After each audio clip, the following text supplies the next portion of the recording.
Syria state-run TV says 3 civilians were wounded in airstrikes on a military facility in the city of Homs.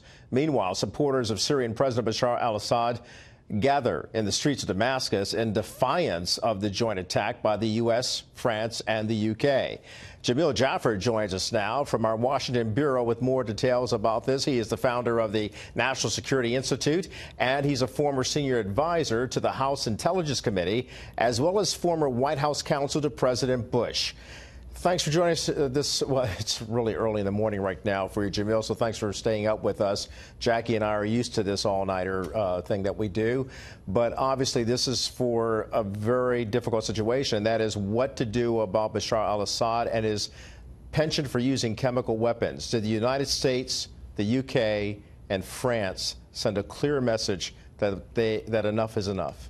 Well, I think it's clear that we've made the point that this is not an acceptable form of behavior. You cannot attack your own people with these chemical weapons. It violates all sorts of international norms, and we will stand up for it and do something about it. And the president made clear in his statement tonight that this is not just a one-off thing. If this continues, it will be a sustained campaign, and we will continue to do what it takes until Bashar al-Assad gets the message that this is not acceptable, and frankly, until the Russians and Iranians get the message that their support for Bashar al-Assad cannot stand if he continues to do this activity. Let me read for you a little bit the statement by the UN Secretary General about Syria. He says, I have been following closely the reports of airstrikes in Syria conducted by the United States, France, and the United Kingdom. There's an obligation, particularly when dealing with matters of peace and security, to act consistently with the Charter of the United Nations and with international law in general. And I'm going to go down here. He says, any use of chemical weapons is abhorrent. The suffering it causes is horrendous. I have repeatedly expressed my deep disappointment that the Security Council failed to agree on a dedicated mechanism for effective accountability for the use of chemical weapons in Syria. And then he goes on to urge the Security Council to assume its responsibilities and fill this gap. Do we go back to the table? We've heard UN Ambassador Nikki Haley repeatedly say that Russia has to actually do the right thing. Well, look, I mean, this is one of the challenges of the UN, right? You've got 5 permanent members.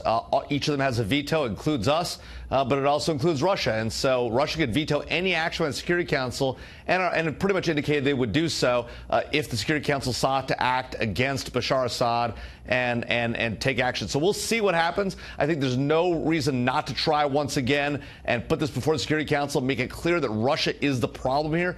Because the reality is, as the president said forthrightly today in front of the American people, Russia and Iran are part of the problem, and they need to behave appropriately here. I mean, Jamil, you go back to 2013, right? And Russia was given the task of ensuring to the world, which they stated that they would do, they would help get rid of those chemical weapons that had been amassed over years and under Bashar al-Assad's control with his regime there in Syria.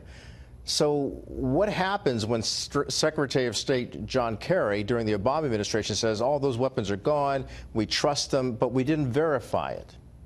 Well, look, I mean, this goes back to, Kelly, as you're saying, the Reagan doctrine of trust but verify. You know, the Obama administration's position on this has proven to be a mistake.